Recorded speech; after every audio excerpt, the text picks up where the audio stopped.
lot of teams were impressed with what they saw.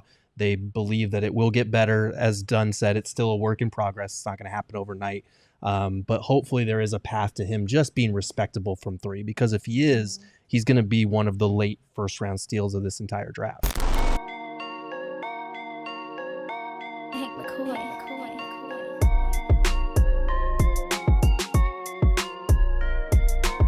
For all the spots that he could have landed, to be able to land with a team like the Suns and have Kevin Durant and Devin Booker and Bradley Beal on this team that are really high performing shooters, I think that can only help you, especially with Grayson on there. Like, and as somebody pointed out, his mechanics do look good. It's just, they're not consistent enough, and that just comes with reps and time, and obviously pace has a lot to do with it. When you jack up a shot every 7 minutes playing for the University of Virginia, you're probably not going to be all that great unless you're just on a heater that night. And a heater means you made 4 shots in the game for Virginia.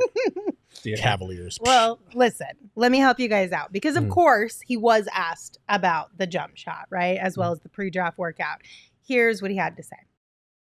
Ryan, I was curious about your jump shot in the pre-draft process was focused on a lot. How eager were you to get in pre-draft workouts like the one you had with Phoenix and show?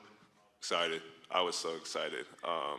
Just showing what I can do and how I can shoot it. That was the whole talking point of my whole draft process, could I shoot? So, not just even in Phoenix, everywhere I went, it was just, show that I can do a little bit more. And it's still improving, just more reps and more reps over and over again, just getting out there and shooting. But I'm excited, to show. So I'm grateful I did a pretty job here.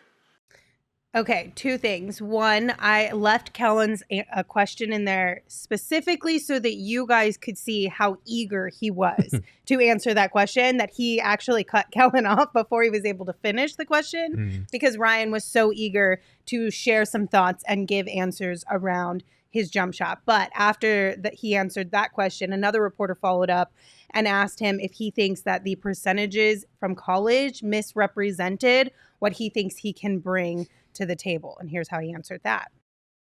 I'll say yes, I would say. I think it was a little bit feminine, but, I had to shoot him. So being in this league now, having the opportunity, to be with these guys, I'm going to have to let it go. So that's my mindset right now.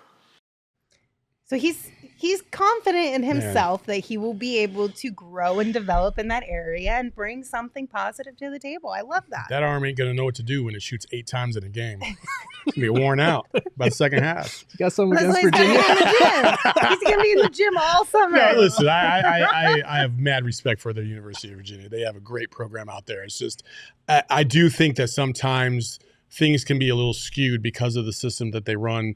It is a very methodical, slow down system, and it's hard to be at such a high level if you're not like the most dominant player out there in that system. So that's why they hang their hat on defense. Like that's as consistent as they can be. It lets them get out there and run. That's probably why these guys are such great defenders, is because like the only time we get a chance to just get out there and run is when we steal the ball. Right. Otherwise, we got to walk it up again. Right. You know what I mean? It was like survival of the fittest. We have to do this, or we're not going to get to. I got to get my number somehow. I'm going for the steal again, coach. No, but it's interesting how excited he was to talk about, like, yes, I feel like I'm a better shooter than people give me credit for.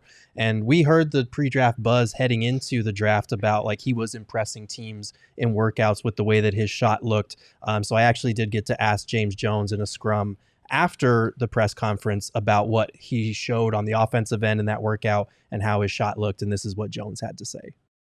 I think the unique thing about both of those guys is that they're talented, and they were asked to do certain things for their teams, and like they both alluded to, like being great teammates, being win first guys, they settled on their roles. And for him, his role was not to shoot threes, and so when he came in, evidently he knew that was a narrative that was surrounding him. But he shot the ball exceptionally well, shot it with confidence, and what we realized was there's still a lot of work.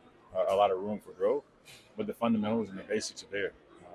I think you'll find with the game's best players, these guys, the more volume they have, the better they get. I have no doubt he'll be a capable and above capable shooter in the near future. Yeah, so sorry for the angle there, but James Jones is still really freaking tall. Yeah. But no, Nostril cam. it kind of speaks to, what we had been hearing leading up to the draft, that a lot of teams were impressed with what they saw. They believe that it will get better. As Dunn said, it's still a work in progress. It's not going to happen overnight. But hopefully there is a path to him just being respectable from three, because if he is, he's going to be one of the late first round steals of this entire draft.